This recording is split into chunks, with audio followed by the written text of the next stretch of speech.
tuletan meelde, et kes siis järgmises sessioonis ette astuma, siis lõuna ajal palun lüge ja pange siis esindamiseks või selle arvudeks seal, siis läheb sujuvalt.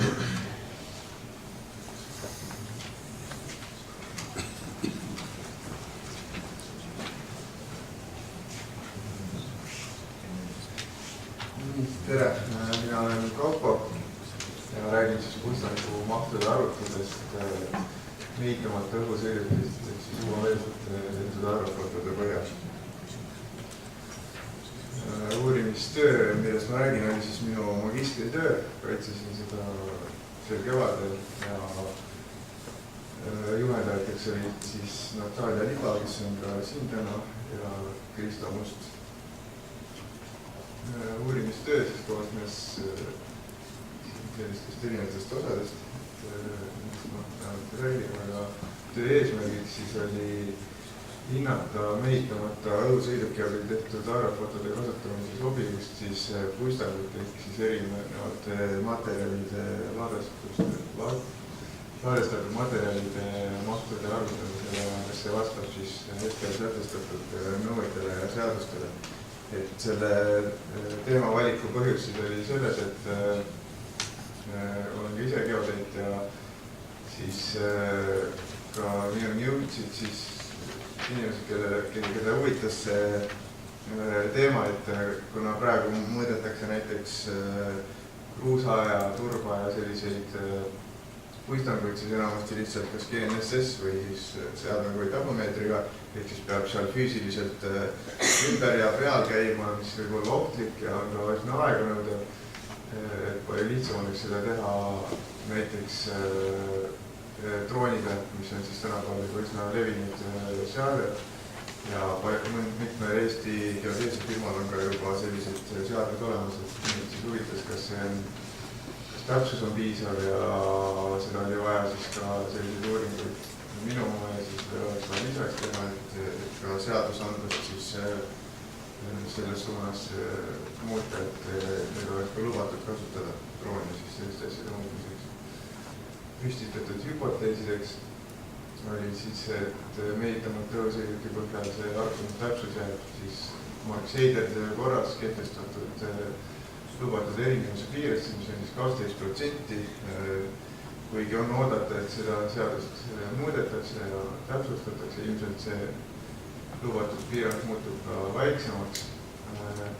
Lisaks siis uurisin ka seda, kas fotode orienteerimiseks võib kasutada lisaks spetsiaalsetele märkide tähistele ka aerosol värviga tähisi, mis oleks kiirem võimalus ja midagi siis lihtsalt, et väljas läheks vähem aega, et ei pea neid tähisi üles panema ja siis hiljem kokku panema.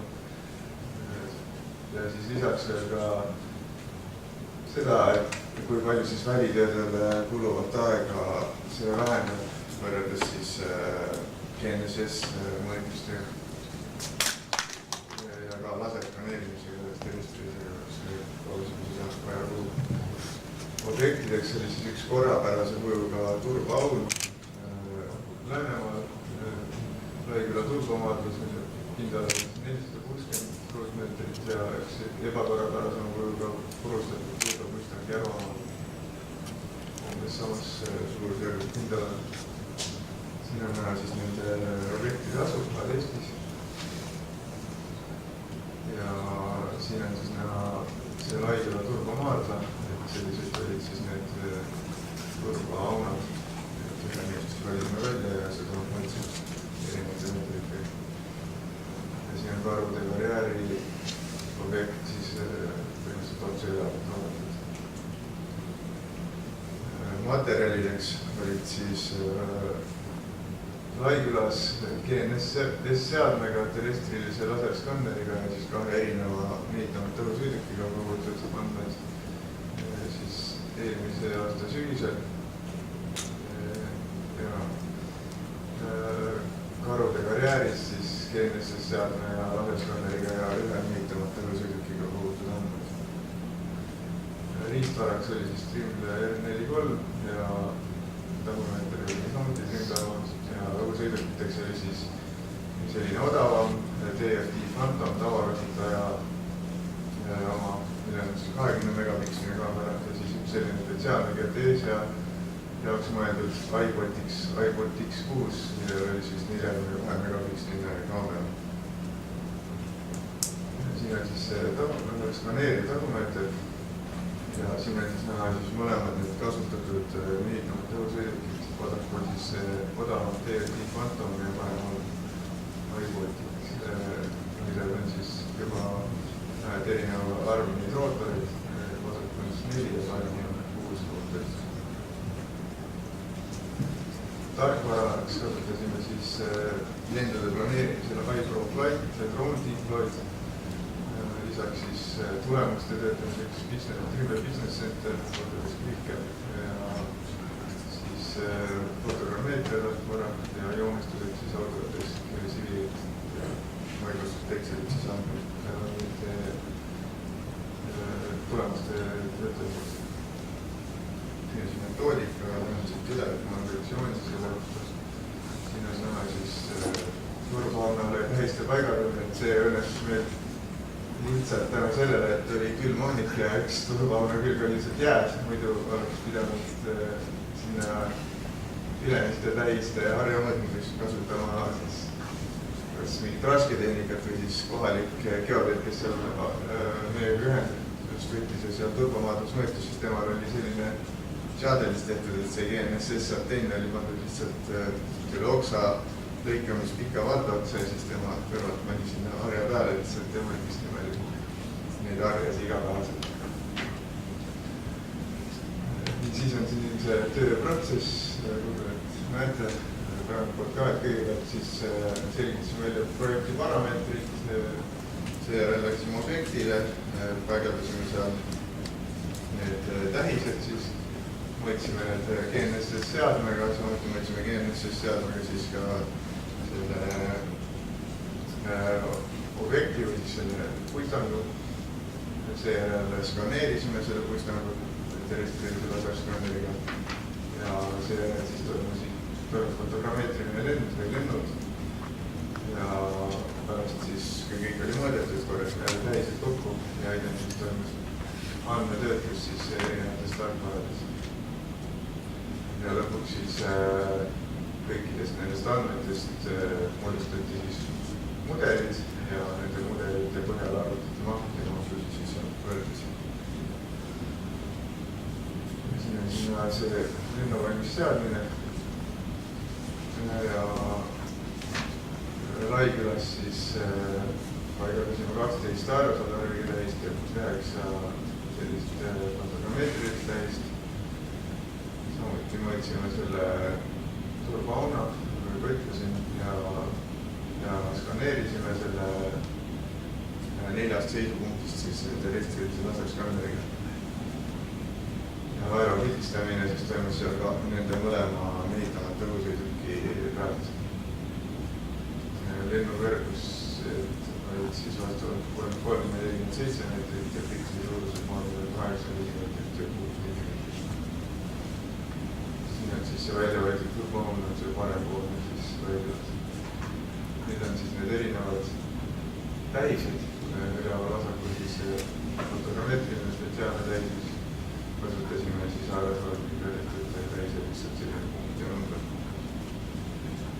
Ja karude karjääris oli siis selline ebakorrapärase kujuga väga konarlik see puistang. Seal kasutasime 18 spetsiaalset tähist ja mõõtsime samuti neid GNSS-iga, Trimblega, S10-ga siis skaneerisime selle 8 seisupunktist ja aeropildistamine toimus seal siis ainult selle väiksema mehitamata õhusõidu peal. Siin on siis näha see pildi toimus siis see mõõtmine, GNSS seadmine mõõdeti siis selle kontuur ja pealt, kuna see oli väga ebakorrapärase kujuga, siis kulus ka selleks GNSS mõõtmiseks seal rohkem aega. Andmed siis töötlesime tarkvaras Autodesk Civil 3D-s, laserskaneerimise andmed siis kõigepealt puhastasime Tringo Business Centeris ja seejärel Autodesk Recapis ja siis importisime nüüd samuti Civilisse. Ja meediamaterjali sõidukit saadud andmed kõigepealt töötasime fotoprogrammeetrite tarkvannas Agisoft Photoscan ja seejärel samamoodi sealt siis välja minna punktipilve ja samuti siis läks edasi Recapi ja Civilisse. Ja mahtude võrdlus siis oli kõige lõpuks. Kuna siis laserskaneerimist siis loetakse üldiselt kõige täpsemaks nendest meetoditest, millega me mõõtsime neid puistandmeid, siis selle töö huvides me lugesime siis selle skaneeritud tulemuse õigeks. Ja siis iga selle mudeli puhul siis moodustasime aluspinna ja siis selle ülemise pinna moodustasime siis cleaning meetodi ja võrgu ja punkti vaheks, punkti pilve võrendasime nii, et punkti vaheks oli siis 5 sentimeetrit. Ja siis nüüd ülemise ja alumise pinna vahe siis oli siis ruumala. Saadud tulemustest leidsime siis, et leidsime nii absoluutse kui suhtelise erinevuse nende erinevate mudelite vahel. Ja jälgisime, kas suhteline erinevus siis mahub nendesse lubatud piiridesse. Siin on siis valemid, et uurisime ka keskmist suutviga ja seda kulunud aega erinevatel. Siin on siis näha kõik erinevatel meetoditel loodud mudelid. Laidkülas siis on neid 8, kuna oli 2 mehitamata sõidukit. Näiteks mudeli ilma üldse tähiseid kasutamata, siis ainult nüüd aerosolvärviga, ainult fotogrammeetrilisi ja kõiki tähiseid kasutades ja võrdlusime, kas need tulemused ka omavahel erinevad ja palju see täpsemalt muutub tähiste kasutamisest. Siin on siis GNSS seadmega mõõtmiste põhjal tehtud mudelid, peavad siis turba aun ja siis kruusaun. Siin on näha siis üleval punktipilv, sellest fotodest on loodud sellest turbaunut ja siis sellesama objekti siis see mudel, selle cleaning meetodiga juba loodud või siis võrdsime. Ja tulemused, siin on siis Laiküla turbarabas, rohelisega on siis GNSS vastuvõtja, erinevus siis laserskaneerimisest ruumalast ja oranžiga siis selle iPodiks ehk siis selle spetsiaalse geodeesia drooniga mõõdetud ja sinisega siis selle odavama drooniga mõõdetud tulemused. Et näha on siis, et kõikide tähiste kasutamine mõõtis mõlemad fotogrammeetiliste mudelite täpselt paremaks, aga samas kõik need mahuvad hetkel siis sellesse lubatud piiridesse, et GNSS seadmega oli kõige suurem viga, et see võib olla ka põhjustatud sellest, et natuke liiga palju lihtsustasime seda ja võib-olla oleks võinud rohkem punkte seal perimeetril mõõta selle turbauna. Siin on siis tulemused karude karjääris, kus on siis ainult ühe selle drooniga mõõdetud. Siin on siis jäävad GNSS mõõtmisega samasse suurusjärku tulemused, kuna seal oli ka ebakorrapärasema kujuga ja mõõtsime palju rohkem punkte GNSS-iga. Aga siin on näha, et ka ilma tähisteta on saadud päris hea tulemus, et selle puhul see tähiste kasutamine ei omanudki väga suurt rolli sellelt juhul. Ja siin on näha siis kahe erineva objekti omad, nii GNSS seadmed või siis selle DLT, selle odavama drooniga mõõtmist tulemustest. Jälle samamoodi kõik need mahuvad siis lubatud piiridest.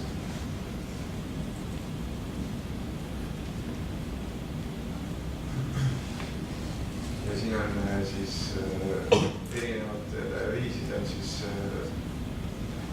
nii-öelda objekti mahu määramiseks kulunud aeg. Raikülas kõige kiirem oli ikkagi GNSS, kuna tegemist oli väga lihtsa kujuga objektiga, aga kui selliseid objekte oleks seal terve näiteks selle Turba maadla üle mõõtnud, siis oleks tunduvalt läinud asi selle mehitamata õhusõiduki kasuks, kuna põhimõtteliselt nende mehitamata õhusõidukiga mõõtmiseks kulunud aeg ei oleks väga vähe suurenenud, siis iga selle lisandunud aunaga oleks järjest kordades suurenenud GNSS-seadmine mõõtmine, et tegelikult isegi lennu peale lennualasse, kuigi me valisime ainult osa sellest, siis ikkagi juba mitu turbauna, et me oleks võimalik ka sama ajaga mitu turbauna korraga arvutada. See on natuke petlik, et see GNSS-i kiirem. Ja siin on siis karude karjad, kus on siis samamoodi, aga siin on juba, kui tegemist oli juba natukene keerulisem objektiga, siis on juba ilma tähisteta liitumata õhusõiduki kasutamine olnud kiirem. Et jällegi, kui oleks tegemist suurema maa-ala või veel keerulisemate objektidega, siis oleks jällegi veel rohkem liitumata õhusõiduki kasuks jäänud see ajakulu. Järeldused siis oli see, et praeguse seadusandlusega annab see mehitamata õhusõiduki kasutamine mahtude määramisel piisava täpsuse ja selleks sobiks ka see odavam mehitamata õhusõiduk.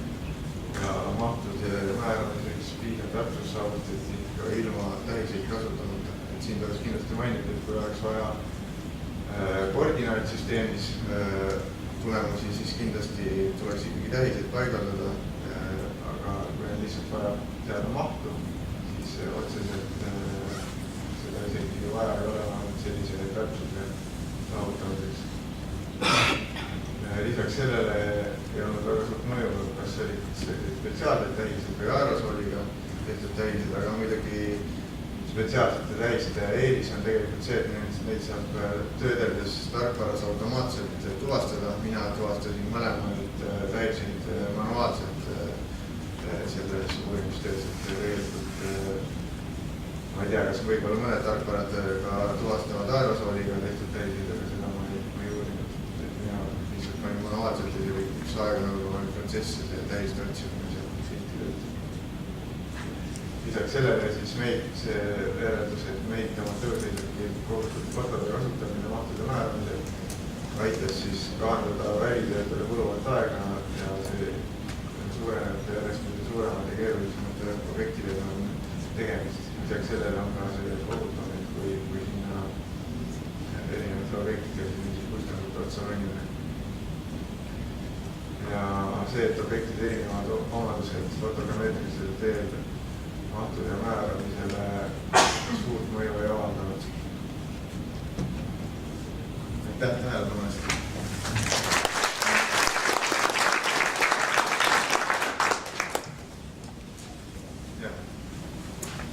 Kas on olemas ka teadmine, kuidas on pind ette valmistatud enne puistangut?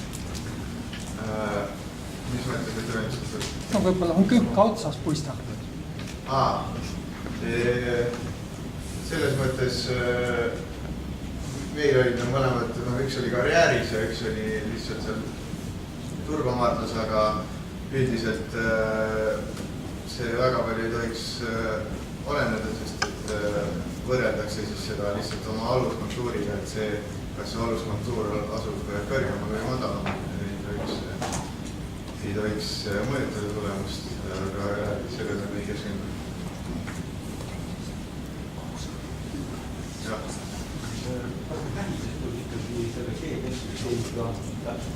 Jah, meie mõõtsime need ja kasutasime, siis mõõtsime iga tähisel 30 kohti GNSS seadmega kontrollis.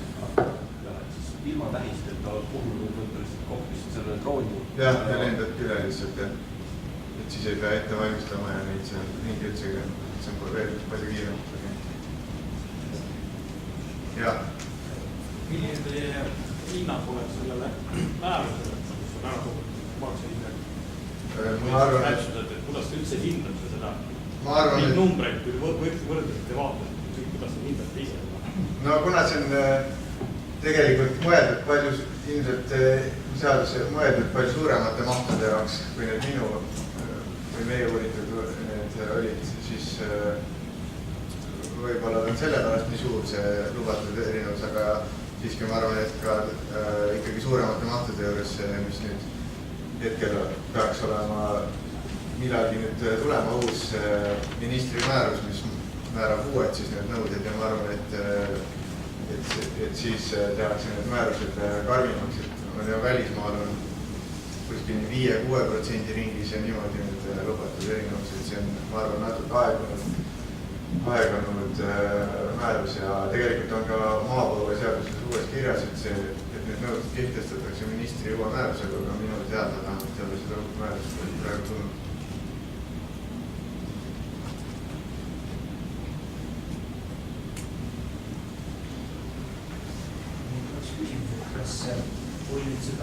Kui te nüüd seda ajakulu võrdlesite, siis selles droonide pealt tehtud andmestiku põhjal, siis seal oli ka siis arvutusaeg sees. Nii kaua ta raalis, nii kaua stopper käis ja... Praegu oli seal see sees või seal oli sees see, kui palju inimene arvutada oli, aga seal need, kui arvuti ise arvutada, seal ei olnud see. Need ei olnud siis nii märkimisväärsed ajakulud seal, kui ta arvutas. Jah, alguses ma proovisin teda enda laptopiga, siis see oli märkimisväärsem, aga siis pärast ühte päeva eritamist ma tegin ülespidi need maaülikolis fotogrammeetri labari arvutiga ja siis ei olnud enam nii märkimisväärsed. Et see ma sõltub üsna palju siis sellest arvutusest. Me oleme täpselt graafikus kella 12 ja isu siis lõunal ja häid diskussiooni. Mul on enne paar korralduslikku teadaannet.